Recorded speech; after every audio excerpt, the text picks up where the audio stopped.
GM, listening all right. Okay, amazing. Well, I hope you're all having a good third week of the hackathon. Very excited. I've started hearing some people sharing their projects, and it seems like some of you have some really incredible ideas. So very excited to see what you all submit. I'm just going to wait a second until our speaker joins. But until then, what's it called? Until then, yeah, I'll just do a quick introduction. We are going to have this session is on becoming the next big thing in Web3 with NEAR Horizon. We're going to be joined by Ken Miyachi for this session. Hello, everybody. Hi, Ken. How are you? Doing well. How about yourself?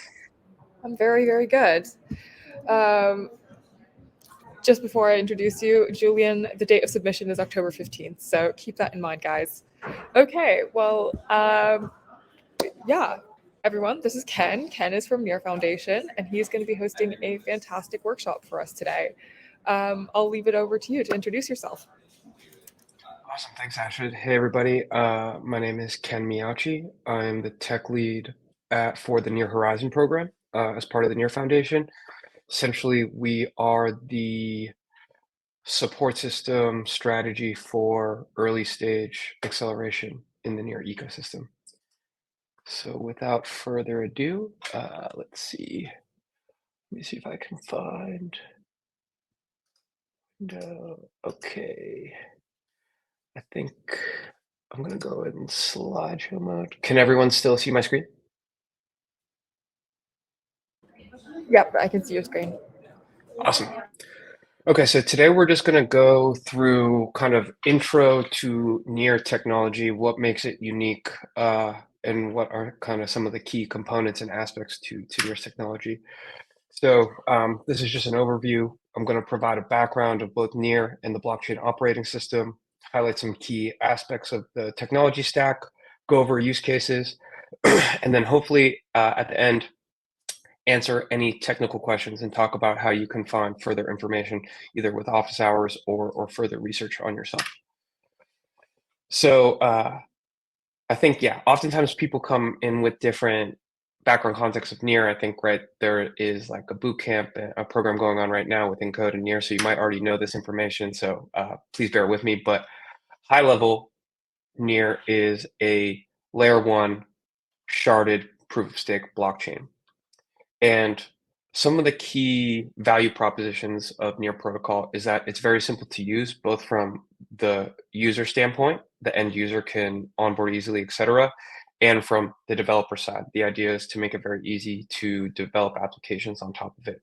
The second is secure security. So the entire core stack is written in Rust, which kind of enables a bunch of inherent security and privacy value propositions. The last two are scalable and sustainable. So based on the sharding model, the idea is that the NEAR blockchain will scale dynamically and theoretically infinitely as traffic increases. This is opposed to kind of, I would say, maybe the EVM ecosystem, where their scalability solution is to create different layers on top of the underlying layer one blockchain of Ethereum. Last is sustainability. In 2021, we were audited carbon neutral. This is including not just like server costs, but like, right, flights, computers, equipment, office space, etc. Completely carbon neutral. So just by numbers, there's very fast finality, really high throughput of transactions per second. I think last month we reached over 30 million accounts, total accounts created, over 250 million transactions. We're now at 1.5 million monthly active users, and we have a kind of a rapid, ever-growing, and vibrant developer and project ecosystem as well. Okay, so why NEAR? You get all these like kind of blockchain intro to different blockchain protocols, and they all kind of oftentimes they market or promote the same things. We're highly scalable, we're cheap, we're fast, easy to build on. what makes NEAR unique. The first two kind of go hand in hand with flexible accounts and easy onboarding. So at NEAR, something that's really amazing that's built into the protocol itself is that wallets do not require any new primitives similar to web, like other Web2 accounts, and you're able to have a very dynamic account creation and account distribution based on this model that I'll go into later. What this flexible account model enables is really, really easy onboarding. So traditionally, you're going to need to download an extension, set up a 12-seed mnemonic, and then finally able to get a wallet, and then finally like top it up and add crypto to the account. With NEAR, you're able to onboard very seamlessly with a couple clicks within a couple seconds. The last two I mentioned briefly, but to highlight what actually makes it unique is the coding languages and the developer tools that are in the NEAR ecosystem. So you can create smart contracts with both Rust and JavaScript, which are general purpose programming languages that millions of developers across the world already know. So if you already have this existing knowledge base, you're able to write smart contracts on NEAR. And then the last is that, right, the sharding, the scalability solution on NEAR is obfuscated from the end user. So you don't have to think of, hey, what L2 am I going to choose? How am I going to settle and cash out eventually back onto Ethereum? The idea is that, just in this one single ecosystem, it will scale to your applications need. So going into a little bit more details about the flexible account model. So at the top level, these slides are meant to be kind of a comparison with NEAR on the left side, Ethereum and other chains on the right side. So on Ethereum, right, when you create an account, your public key or your account address will be kind of this complex looking string of, right, like a hash of, I believe, like 32 different characters, sometimes 16 different types. By nature, NEAR has human readable account names. So ken.near instead of 0xd8d a66 ... Much easier to interact with, understand, and kind of distribute. The second is the access key model. So in many other blockchains, you have a one-to-one mapping between your public key and your private key. In NEAR, you have a one-to-many mapping between your public key and private keys, and you can have unlimited amount of keys. On top of that, these access keys, there's different types of access keys. In the most, when an account is created, it is set up with something called the full access key, which gives you basically complete administrative rights to control the account and is very similar to a private key on any other chain. You can transfer, call any functions, delete an account, add another account, etc.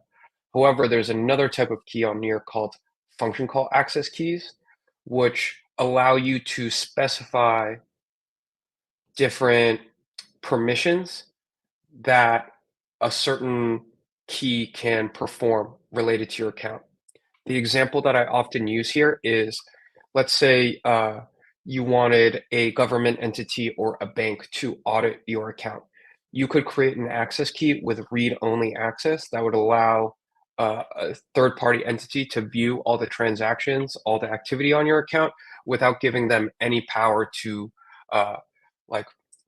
transfer or make any transactions on your behalf.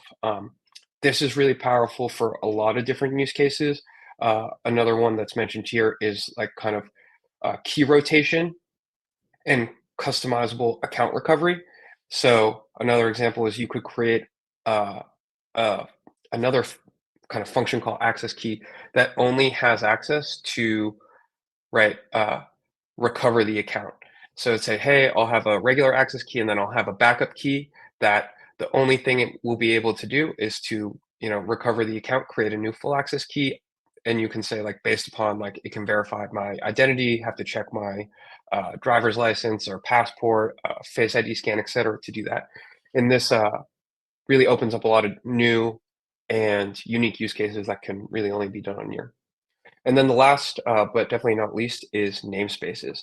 So this allows for kind of subdomain creation for any account name that you have on NEAR. So this is really good for what we often find is like we've had a couple different applications create really powerful user experiences where the account creation in their application in their DApp are actually just all sub accounts of a specific uh, like parent account. So let's say I have an account ken.near and I want to create the Ken social network. I could create, user1.ken.near, user2.ken.near. And by doing that, I essentially am creating an account for one of my end users, and it allows for a very user-friendly experience for kind of consumer applications.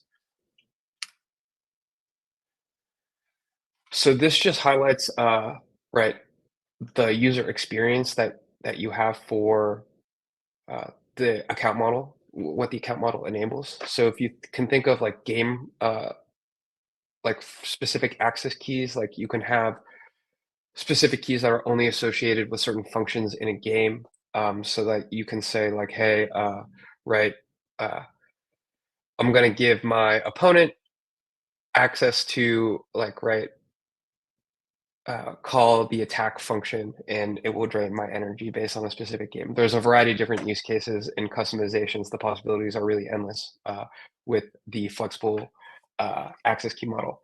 And then, as I mentioned before, but the walletless onboarding. What this allows you to create, there's a company called KeyPalm that does this really well, but basically strictly from, I can give you a link, you can click on it, and you choose your username and then you can create an account. And it's a much more seamless experience than the traditional kind of uh, Web3 wallet creation experience.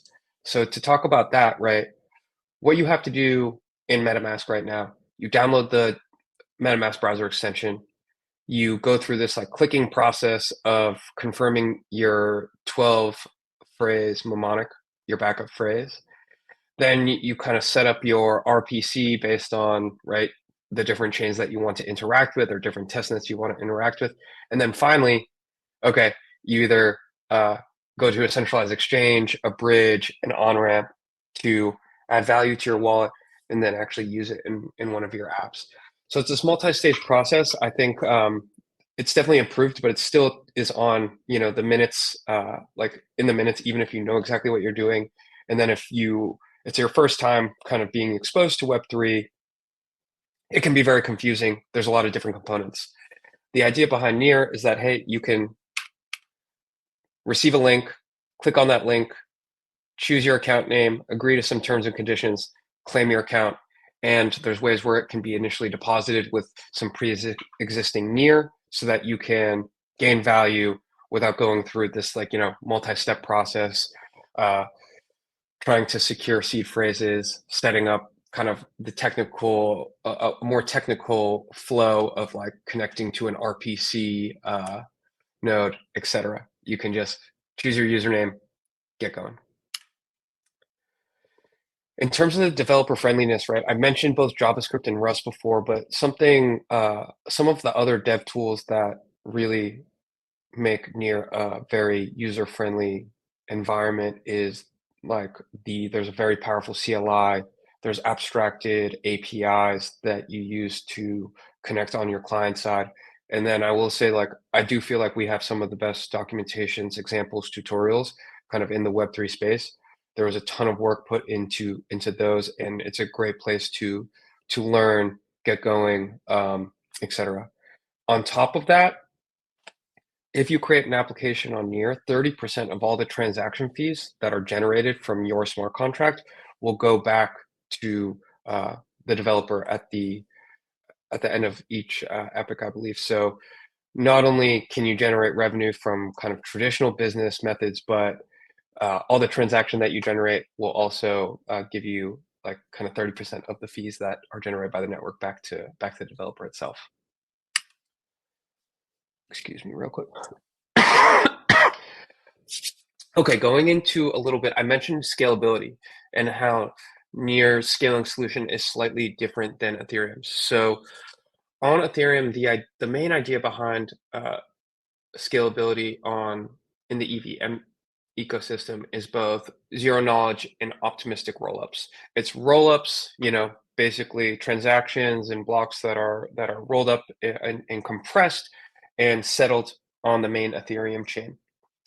What this creates is kind of a fragmented user experience and complexity in design decisions when you're trying to choose which chain. Hey, like how I now have like, maybe 5 to 10 different options of what L2 to build on. I need to figure out, right, what are the different value propositions of each of these L2s, what the process is to convert assets back to Ethereum into that to that specific chain, etc. And it adds complexity. On NEAR, the idea is there's no need to manage kind of that that ecosystem of fragmentation. There's really no L2s, and it scales automatically at the core layer.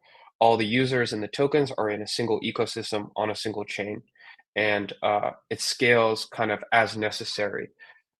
When throughput increases, there is an increase in horizontal scaling of the network, and the chain can handle all transaction throughput.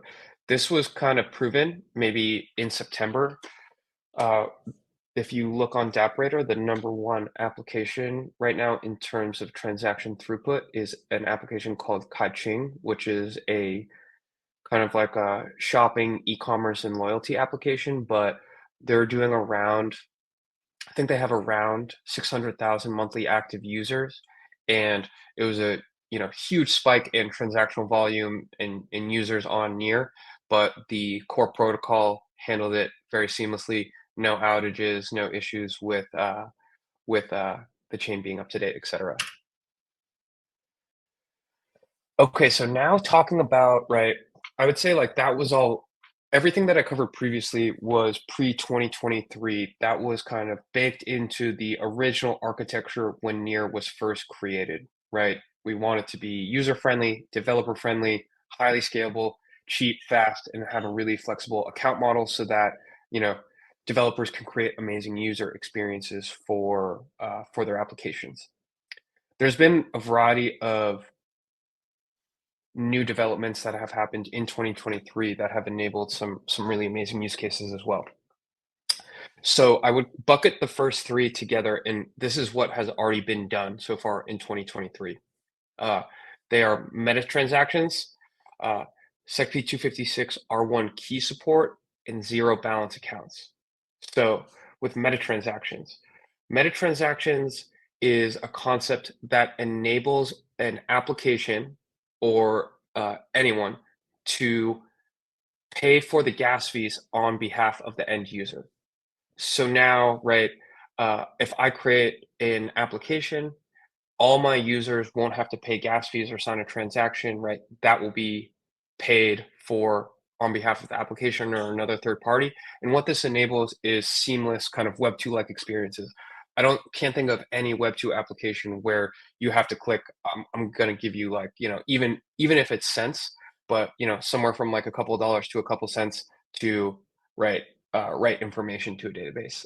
So it allows for application developers to create, very uh, seamless and uh, like very seamless experiences that a lot of users are comfortable with and used to. The second one is this basically iPhone key support. So what this allows the protocol to do is using iPhones to create implicit accounts on NEAR without any additional creation steps. So essentially, by using the biometric signing on iPhones, either with your fingerprint or with a facial scan, you're now able to create wallets, sign wallets, sign transactions on wallets, etc. And right, another kind of feature, another technology improvement that is enabling traditional experiences that users are very comfortable with that allows you to interact now with the NEAR blockchain. And last of this one that has been completed is zero balance accounts. So by default, NEAR requires storage for account creation. And uh, what zero balance accounts has enabled is that you can now create an account that is the protocol is actually paying for the underlying storage of that account. And this allows for much more seamless onboarding because you don't need someone with existing NEAR to either, give you NEAR to create your account or having to top up before you initially create an account. And these three meta transactions, this key support and zero balance accounts allowed a technology called FastAuth. And FastAuth is an onboarding experience that has you use, right, kind of biometric account creation and transaction signing to create a zero balance account. And then all the transactions that you perform happen with meta transactions. So you create an account that doesn't have any balance and you don't need to pay for any gas fees because meta transactions are enabled. And all of this is done through, biometric identification, which is securing your account and has like 2FA with email or a phone. So the FastAuth SDK beta was actually just released open source, so highly recommend checking it out. Super cool, allows you to embed, this experience into any application that you're using. So the last one is running WASM in WASM. It's a little bit of a tongue twister here, but so NEAR is asynchronous by nature, meaning that multiple transactions or code snippets can be executed at the same time and it won't wait for each other. Ethereum, by contrast, is by default synchronous. So by allowing you to run kind of preloaded WASM execution environments inside the kind of WASM runtime that NEAR is, you can create this synchronous execution, which is really good for DeFi and a variety of different applications where you need sequential execution, one step after the other without advancing for kind of correctness and functionality of your application. So this is just a little comparison between NEAR and other chains. I think we're very competitive on all of kind of core attributes that like users and developers really care about, but basically EVM integration, language support, finality, TPS, and fee price. These are just some institutional partners that NEAR is partnering with. If you're thinking about creating an application, definitely you need to think about your on-ramps, your exchanges, and maybe, what type of both from a data indexing and distributed data store that you're going to use. So now going into some of the really popular use cases. So I think people really talk about Sweatcoin a lot. I think Sweatcoin's like maybe number 3 or 4 right now. It fluctuates a little more than Kai-Ching, which is kind of steady at 1. But right, Sweatcoin is a classic example of this Web 2.5 transitioning from Web 2 to Web 3. They were basically a kind of a step counter application where you could earn points and then you could spend those points on like Amazon gift cards or different kind of partnership promotions that they had set up. What they realized was that, hey, to expand our user base, we actually can tap into kind of the Web3 ecosystem to really expand, grow, and scale. So now when you are using the Sweatcoin application, you're walking, and instead of earning just these points that can only be spent inside of the Sweatcoin application, you can actually, you're earning a cryptocurrency that can be traded on a DeFi exchange and used throughout the entire Web3 ecosystem. So by enabling Web3 in their Web2 application, they opened up kind of a exponential amount of use cases of their utility of their application. Playember is a casual gaming application, another like great use case, right? They had a huge Web2 gaming suite, and they are slowly but surely transferring over their kind of their gaming suite one by one over to Web3 and NEAR, and they have really amazing retention rates and really think they're like kind of leaders, I would say, in the NEAR ecosystem in terms of Web3 gaming. I mentioned KeyPalm before, but KeyPalm is a zero friction onboarding infrastructure that is built on NEAR. So you're able to send link drops that have pre-populated NEAR. You're able to send NFTs through a link as well, or a QR code scan. This is used at ticketing events often. We saw they just did 40,000 throughput of tickets at NEAR APAC, which is a conference we just had in Vietnam. And then something else it also enables is a really cool feature called trial accounts. And this is amazing if you're building an application and want to conduct user research. So what trial accounts are is, right, similar process to both sending a link and having pre-populated NEAR.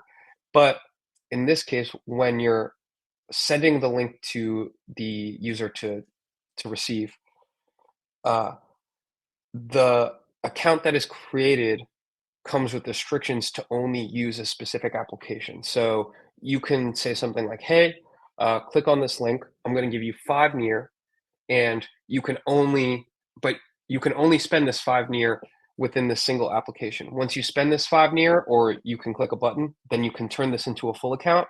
But it's great for, right, driving traffic to your specific application and conducting user research to figure out how, like, where a drop-off is occurring, how people are using your application, etc. Another one is SailGP. Super excited about this one. There's a variety of different kind of applications they're utilizing to build on Web3. They've built like kind of a fan application where you can engage, but something I'm most excited about is this team, a sailing team owned by a DAO itself. And so the idea is to really increase fan engagement and increase kind of, like kind of consumer engagement with owning this team. I've heard everything the DAO will vote on: the color of the boat, the meal plan that the sailors will be on, which kind of never really crossed my mind before, but I think is a really interesting kind of concept to think about when engaging fans, engaging an audience. Can you have kind of your fans and your audience be super involved in some of the decisions that are made in your organization? Really excited to get that going. The DAO-owned team will be based out of Bermuda. All the teams are associated with the country. Okay, so I'll stop right here. I think it's great if these things are interactive, but I also understand it's kind of like lecture style right now, and I'm throwing a lot of information at you. But just wanted to stop here. Is there's any questions about NEAR's underlying technology before I go into the blockchain operating system? I saw we had 1 or 2 questions in the chat. I don't think you addressed them. We had one from Iman asking if there's any limit on the number of accounts or keys generated from the parent account. No limit. So you can, it'll all be in its own namespace. I haven't seen anyone run into that so far. And then Android keychain. I believe they're working on that right now, right? You can see the kind of complexity, right? Because, right, these private keys, this key generation is kind of at the core of the security of the value stored on chain. That piece is specifically, even though it enables like a great user experience, it's at the core of like being audited and making sure this is super, super, super secure. And so that key signing piece with different kind of key standards takes like a lot of effort to ensure security. But I believe it's currently not on Android yet, but they are actively working on it. And that's awesome to see that you signed up for the fast health beta. So like you can sign up to integrate into your application, but it's actually on GitHub right now. And you can check it out and like play around with it as well. But yeah, thanks for the question, guys. Definitely, can I revoke? Yes, exactly. So Iman, revoking or removing access keys, exactly. So if you think about like something I talked about was called key rotation. So if any of you guys are familiar with like what like any of these like authenticator apps, like think of like Google Authenticator or Microsoft Authenticator or even Twilio. Like there's like these kind of 6-digit codes that continually rotate every minute. And so what this flexible account model of NEAR allows you to do is you could have something like that, which would kind of continuously delete and create a new key, which right would add a lot of complexity, but actually that would be one of the most like regardless of if a key was compromised, no one could really use it, which is like really, really secure. But definitely that's removing and revoking is available. Yeah, it's a great idea for a hackathon. Okay, so let's see where we're at. We're about halfway through. I want to leave some time for questions at the end, so I'm going to crank through this blockchain operating system stuff, and then we'll open up for questions. Okay, so a lot of marketing material around the boss. What is the boss? It's one of the most common questions we get. At the basic one-liner is it is a common layer for browsing and discovering open web experiences. And what makes it the open web is that it's compatible with any blockchain, not just NEAR. So what type of problems is Boss trying to solve? So, right, there's certain Web2 problems, right? You talk about censorship, kind of lack of data ownership, privacy, security, etc. Right. I think this is kind of was a lot of this was around like right the ethos of Web3 was trying to solve a lot of these issues. But then right, Web3 has introduced other problems, right? Fragmentation, discoverability with this multi-chain environment that I talked about before, and then re-engagement. How do you re-engage your users when all I have is, ken.near? I don't have email, I don't have their phone number. How can I run a drip campaign to re-engage my users? And then, there's still some problems that they both share, right?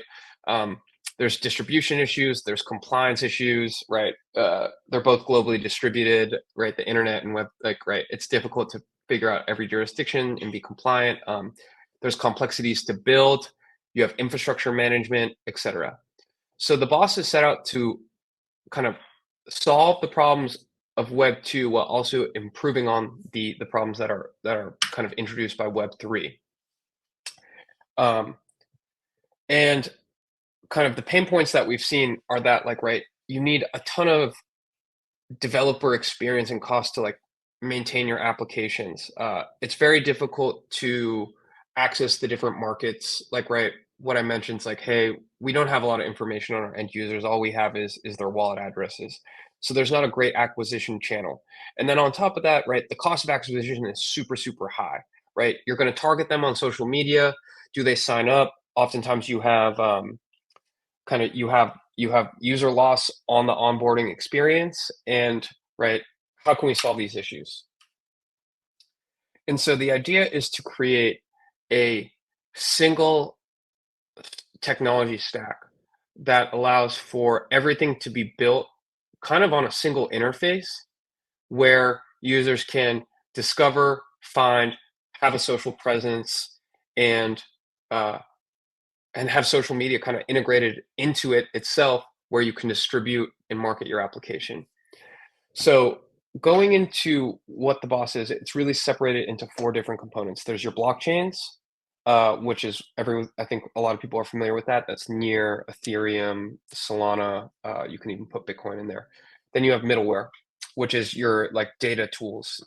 So you can think of the RPC nodes, the indexer nodes, the APIs, etc. Then you have your user interfaces, which is where right most people often interact with blockchains, right? And it's connected to the blockchains via this middleware. And then last but not least is you have your onboarding infrastructure. So your wallets, your sign up, your login, etc., which is kind of lives on top of the user interfaces. And so what existed before the blockchain operating system was the blockchain layer, the middleware layer, and then this onboarding layer. What the blockchain operating system introduced was this idea behind decentralized and composable front ends as well as gateways. Essentially this right here, these middle 2 layers of user interfaces are distributed and decentralized front end applications that are censorship resistant and fully on chain. And so what this allows you to do is create an entire full stack application completely on chain. The example that I use to drive this point home is Tornado Cash. So Tornado Cash was under regulatory scrutiny by the US, and it was a way to privately send uh, basically cryptocurrency to different addresses. And the allegation was that it had, right, they were performing a lot of money laundering.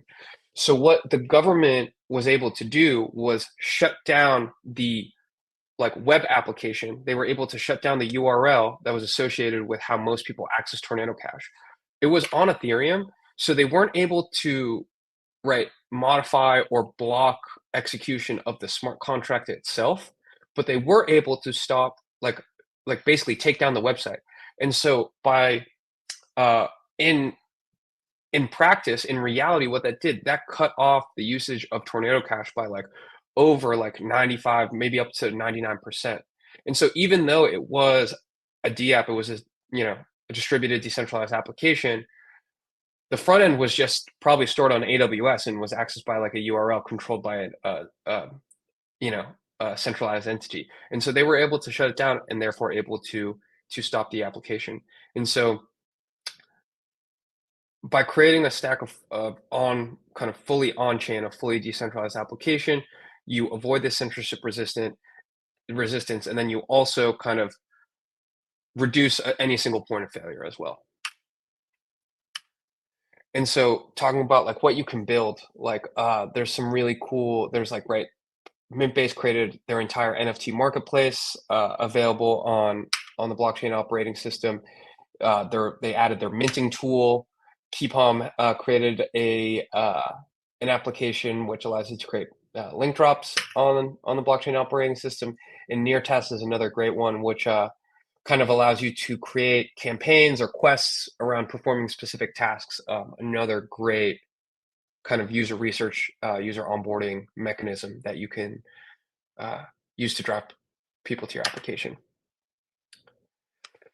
So technical support, here's a link to my office hours, but yeah, open to any questions or talk about anything in the meantime. I think like oftentimes like this is kind of like a data dump of information. And so, yeah, if I can open it up to anyone to,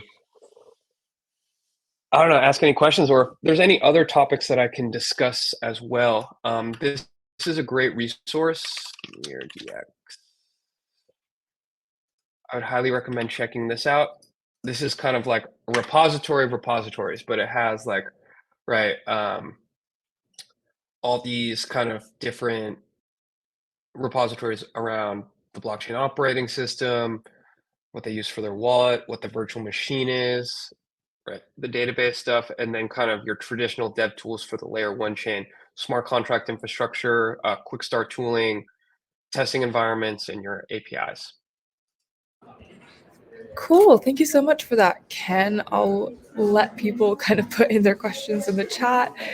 I believe we had one from Amira asking about deployment from testnet to mainnet. Yeah, so right, deployment from testnet to mainnet. So I would say like a little different. I oftentimes do all my development testing on testnet because you can just create an account on testnet in NEAR and you get 200 NEAR, which is plenty to like kind of play around with and pay for gas costs and create users, etc. Deploying to mainnet, the only difference really is that you are most likely going to pay, a small fee associated with deploying. But like because you're paying that small fee, just ensure that like I would say like you don't want to do all your testing and do a lot of deployments on mainnet. But yeah, like I think in terms of, I would say like that's like practically, I would say the only difference is a small fee. I think in reality, what you're going to want to do is have I can maybe share a checklist out, but like I have like a checklist of things that like you should kind of like, you know, I don't know, cross out before you deploy, but like basically like full kind of have really good code coverage on your unit tests, have some integration testing, make sure it's compatible with any front end if you're gonna, be utilizing a front end. But you can do a lot of the testing on testnet, right? You're just connecting your application to the testnet smart contract as opposed to the mainnet. And so basically just making sure it's production ready is kind of like the TLDR. Um, Okay, then I see, is there examples of reference on how to build a front-end application on Boss from scratch? Yes, is. So if you guys are interested on the Boss, so uh, the Banyan Collective is a kind of grassroots ecosystem team that they just ran a Boss workshop, a Boss hackathon. And so, right, uh, this is one of my favorite resources for the boss. Like, right, it gives you a really great kind of background understanding what the boss is, who should run a gateway, and then has a ton of great resources about how to build and kind of where to get started. If you actually go to near.org, I think, yeah, Jutsu is another really great. Jutsu's kind of very involved with Banyan as well. Jutsu's great. But yeah, maybe I can even just show you how easy it is.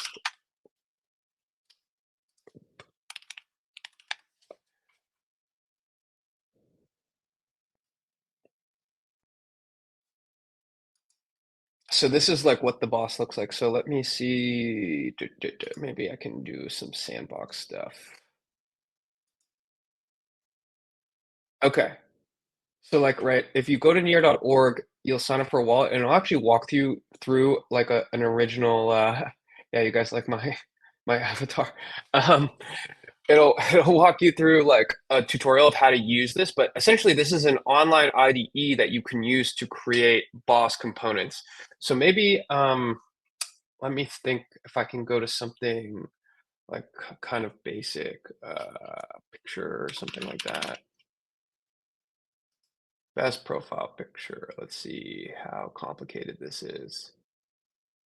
So what you can do, right? All of this is open source. Oh, right. Okay, right. So, right. I just forked a widget that kind of Vlad had created. And what this is like basically JSX code that says, hey, if you're not logged in, please log in to continue right here. And then lines 5 through 14 say, hey, center this text, right? The most beautiful profile picture on your social. And then, right, use this other widget that someone else created to display my profile picture. And so this code is all going to be deployed on NEAR's blockchain. And what I can do now, I've just forked it. It's now mine. I can publish it.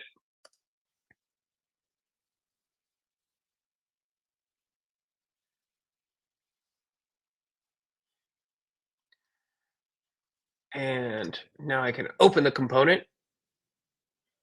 And this is it. I just kind of created a boss component. And so like what I would highly recommend is like kind of going through on near.org, going through the quick start, the documentation, and then right, building on the sandbox, finding different components, forking them, uh, forking them or copying them.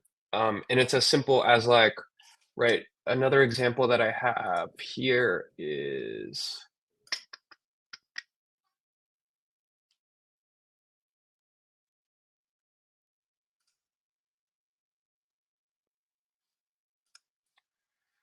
okay, so this is a okay, I'm not going to connect to my Coinbase wallet, but what this component is it's a what this shows is like kind of the multi-chain nature of the boss. So this is a component that has both a Uniswap kind of a swap widget as well as a ref swap widget. And if you look at the code, it's literally just 2 lines. So what I did, I took right, someone created a ref ERC20 sender or a Uniswap ERC20 sender, and then someone created a ref swap widget as well.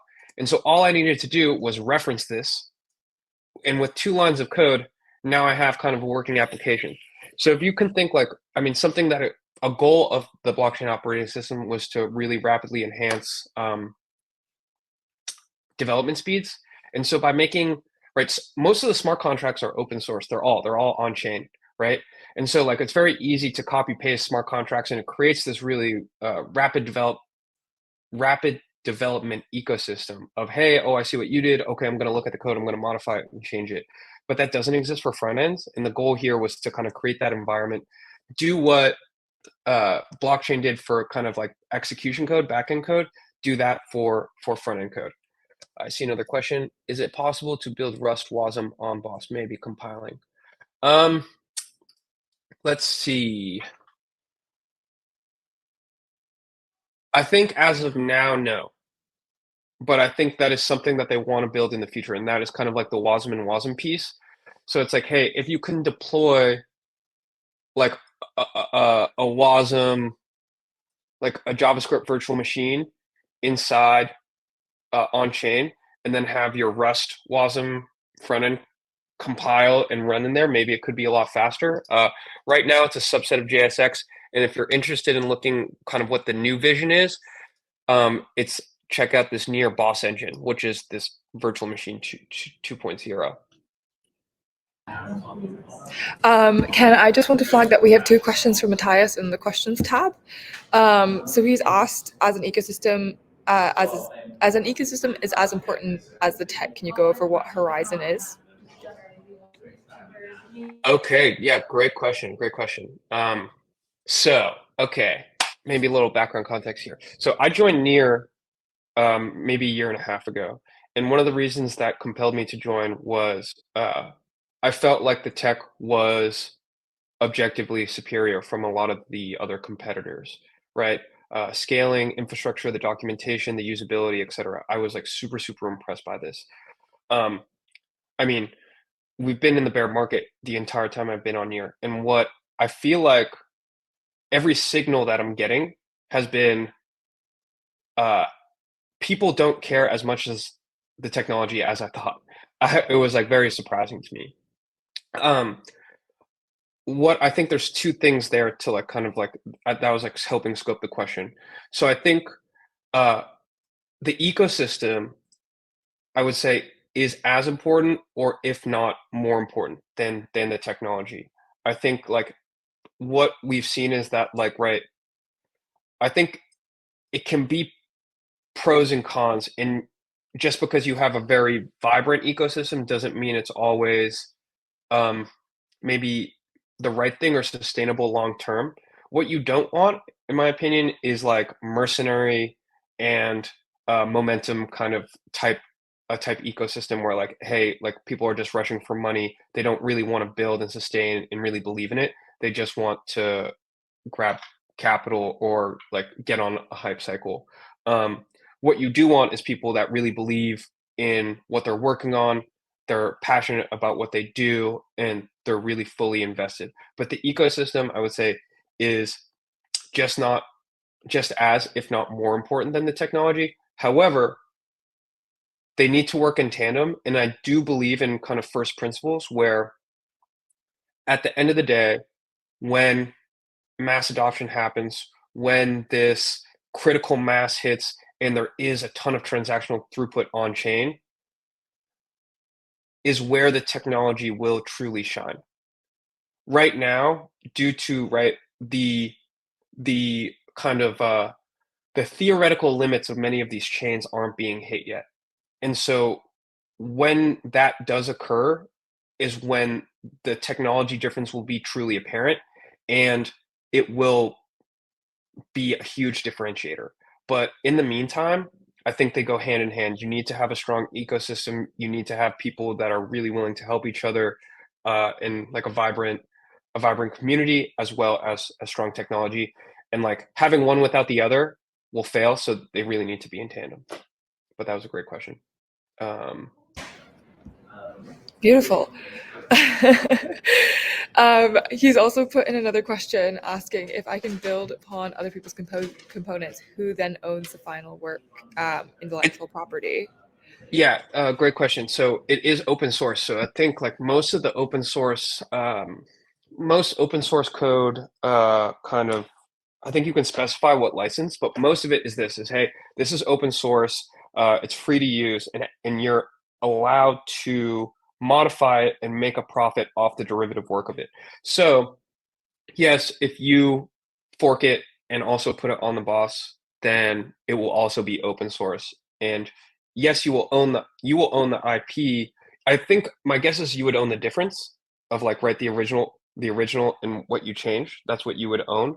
But you would still be allowed to fork it and close source it and make profit off the derivative work. But I will say this: I am definitely not a lawyer. That is like theoretical, just off the cuff what I think. But like, I would consult with a lawyer 100%. It's not legal advice, or yeah, it's just like uh, my own thoughts. Nice. Yeah, probably good to consult with a lawyer. um, so yeah, Quizon has asked, are there certified boss components, or you always need to QA the components yourself? Yeah, another great question. Another great question. So I think they're actively working on that right now because so part of the web two the what the VM 2.0, the web boss engine, is that they want to enable importing any npm package, but obviously, right, there's pros and cons of that. One, now you have like a lot of power of all these packages at your fingertips. However, there's a lot of malicious npm packages, and like it's very difficult to audit those. And so right now there's something called feature components, which on this left hand side. Like, right, we have an app, NEAR Horizon. There's DevHub. Uh, what they are going to work on is what they are working on is something kind of like a verified or blue check mark, but that is right. They're still kind of figuring out that process. So at this point, I would say there's no components that are like certified, but that is being actively worked on. And right now, I think what you can go off of is right. Mm, how I often try to like assess like there's a couple of really strong builders that are like part of the ecosystem that are building boss components, such as like Jutsu and Minbase, etc. So using their components, like oftentimes there's like a level of trust and security based on the brand of the company that who's building them. Beautiful. So Ilya's asked, what are your thoughts on HTMX support? What are my thoughts on? Um, I don't have a ton of thoughts on HTMX support. Is that like a front end programming framework?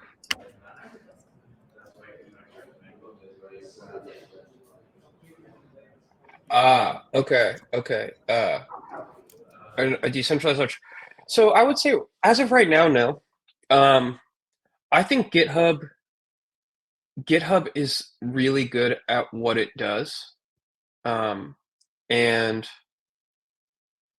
it's kind of the de facto place to search and learn about code.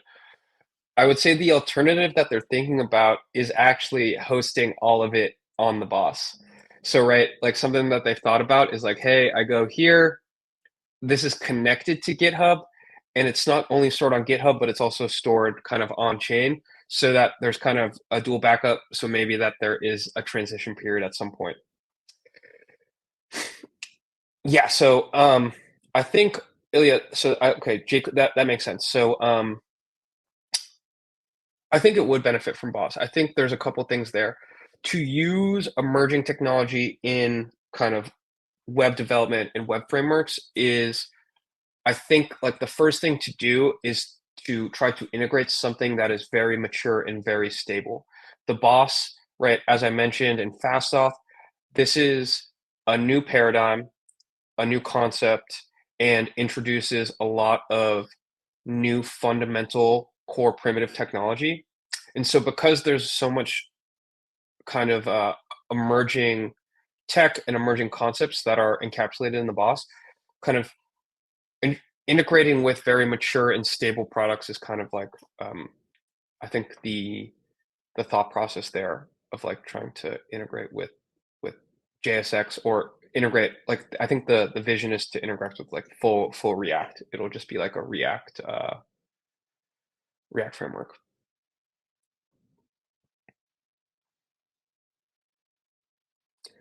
Let's see.